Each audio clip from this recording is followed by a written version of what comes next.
"You can't come in here. This is private property." Those were the first words shouted at Jamal by the gate security. He wasn't a criminal. He wasn't causing a scene. He was just a delivery driver, carrying a handwritten letter and a small box no bigger than a shoebox. But within just 10 minutes, that same gate guard would be saluting him, and the massive $11 million mansion that once turned him away would suddenly belong to him. So what on earth happened between that gate and the living room? And why did every rich guest inside fall silent when he walked in? This is one story you won't forget. The refusal.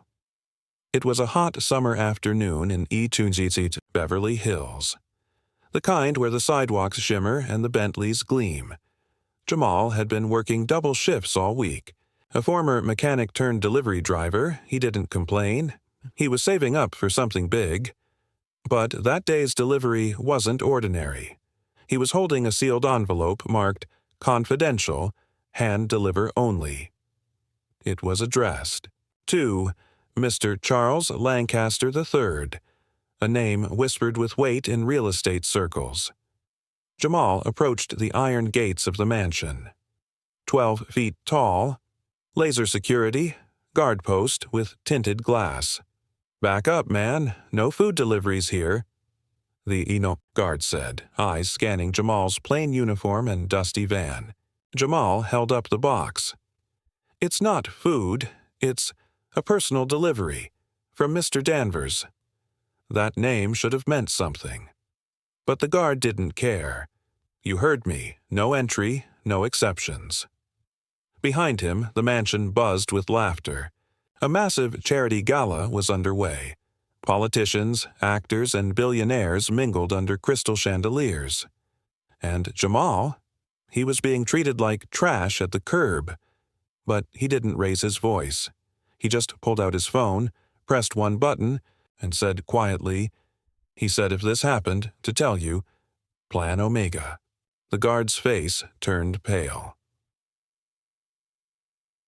The secret message. Within 30 seconds, the gates creaked open. Jamal was waved in, but not with respect, with confusion and fear. The letter he carried wasn't just important.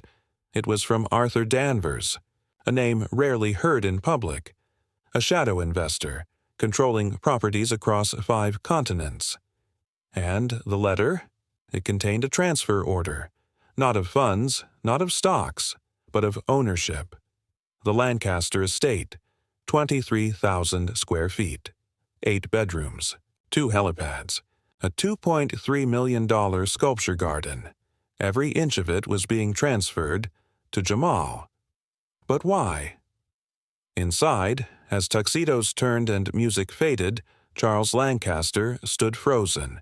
He had no idea the man walking toward him in delivery boots was about to replace him. The backstory. To understand what's happening, we need to rewind 11 years.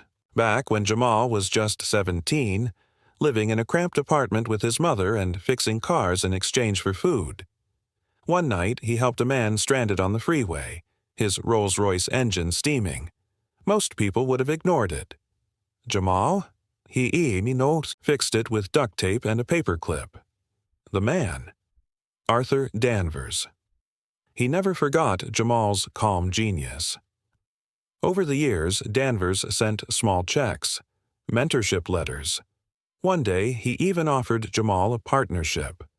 But Jamal refused. He didn't want handouts. He wanted to earn it himself. So Danvers waited, watched. And when Charles Lancaster, a man Danvers secretly despised, tried to sell the mansion through shady channels, Danvers acted. He bought the estate under a blind trust and gifted it to the only man he trusted to handle it with humility. Jamal. The shift. Inside the ballroom, Charles roared with laughter. "This is absurd. A delivery boy owning my house?" But when the attorney pulled out the documents, signed, notarized, and verified, the crowd went silent. Even the live band stopped playing. Charles's face drained of color. He tried to argue, tried to threaten, But then Jamal opened the small box. Inside, a gold watch engraved with the words, "Earned, not given." Signed, Arthur Danvers. The message was clear. The time had come. Jamal didn't yell, didn't boast.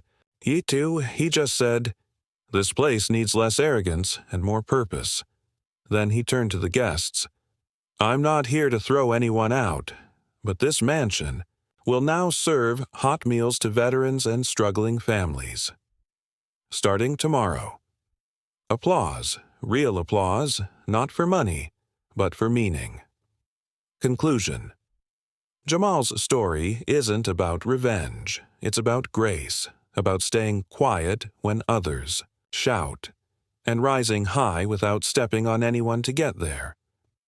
In a world obsessed with power and image, Jamal proved something rare. Dignity isn't loud, but it echoes louder than any gate guard ever could. So the next time someone slams a door in your face, remember Jamal, because you never know who really owns the keys.